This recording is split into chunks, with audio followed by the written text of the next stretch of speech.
squat analysis. We have a big guy here, 6'7", Matt Powell, who plays volleyball for the Cano Huskies. We're going to just go through the two-footed squat.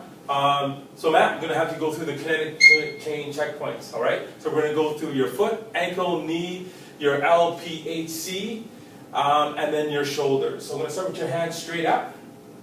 Good. So I want you to do 5 squats like you're sitting in the chair.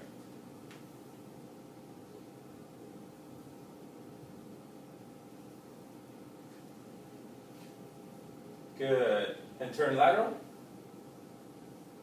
Good. So you already can see there's some little dysfunctions in his squat. Go ahead. Do you want to do another 5? Good. I'm going to have him do a couple here, and then we're just going to do some cues and checks to put him in balance. Good. And stop there. So as we noticed, when Matt's in his lateral view, we can totally tell that he has some shoulder dysfunction. As he squats, go ahead and squat, Matt. You can see there's some extension in his shoulders, slight extension just going forward. Nothing major, but at the same time, there is, go ahead, stand up. Okay, there is some dysfunction there. So in this dysfunction, we can tell there's some overactive pecs in this region, and probably a little bit of his lats, because we are working on his lats. And then also his underactive definitely would be his mid and low traps, his rhomboids, and also his rotator cuff. So what I'm going to have you do, Matt, is stand straight up again. Okay, hands up, and try to activate your scapular muscles. All right, good. Squeeze them together and hold your hands straight up. There you go. So now we have his shoulder in line with his trunk. I'm going to have him do a squat. There we go. So just have your feet closer together. Good. And squat. Good. Good. So this didn't totally fix it, but we have some dysfunction that we still need to fix throughout his squat. We're going to turn to the back and do a posterior view.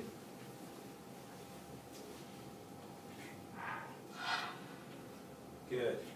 So while he's doing his posterior view, you can see there's no asymmetrical shift here in his hips. He seems to be going straight down. His knees seem to be nice and straight over his second and third toe. So there's no real shift there. Good. Go ahead and turn front.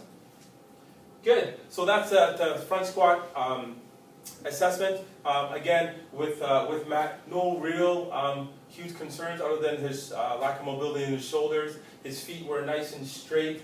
His toes were lining up perfect, again, over the second and third toe. Again, no asymmetrical movement in his hips. There we have it. All right, so this is our second part of our video, our single leg assessment. Again, we have Matt as our client. We're going to go through exactly the same kinetic checkpoints as we did in the two-footed squat. So since Matt is very long, he has long limbs, I'm going to have him in his one-legged squat, push his non-action foot to the back of the room, gives him a little more space so we can go down into a 45-degree squat. All right, so again, Matt, you're going to have your foot, your ankle, your knee, your LPH, and also your shoulders all in line. Okay, we're going to start with your hands on your hips.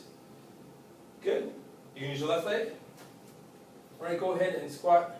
So we'll go ahead and squat 5 times in the anterior side. Good. Really try to push that non-action foot to the back. Good. Be nice and strong in your core. Okay, take your time. You can go slow.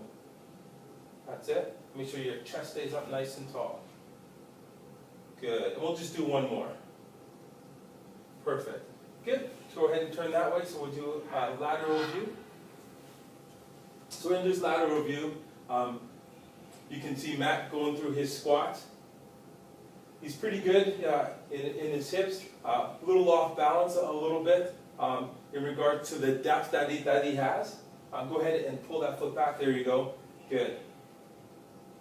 And one more. Good. Okay, go ahead and turn to the front. So we're going to turn to the front.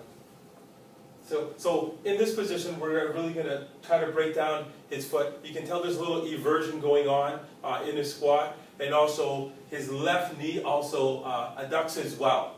All right. So when you're in your squat, I'm just asking you to grab a plate.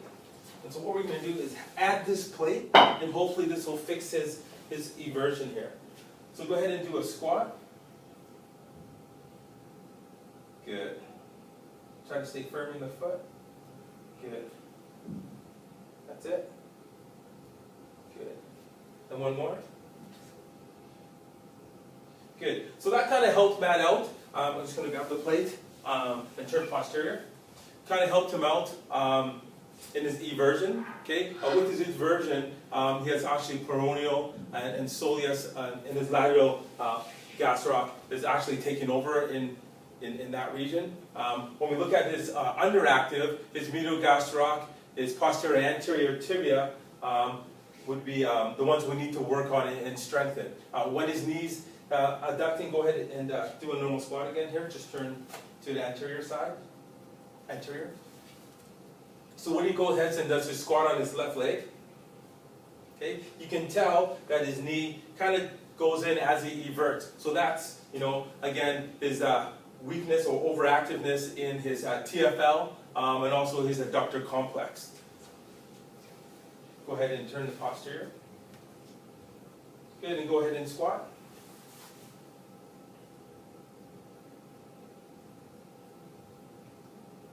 Good. And again, you can see that slight eversion in this posterior side. Good, go ahead and turn forward. So again, the modifications that obviously we would use, that we would bring into effect would be a 5-pound plate. When we put this plate under his heel, it did help him from eversion, and it did help from his knee from going inside and adducting. Did you feel that was a little more sturdier doing that way? Yeah. So when I do train Matt, hopefully he would use a plate, and we would go slow and take his time and really engage into his core.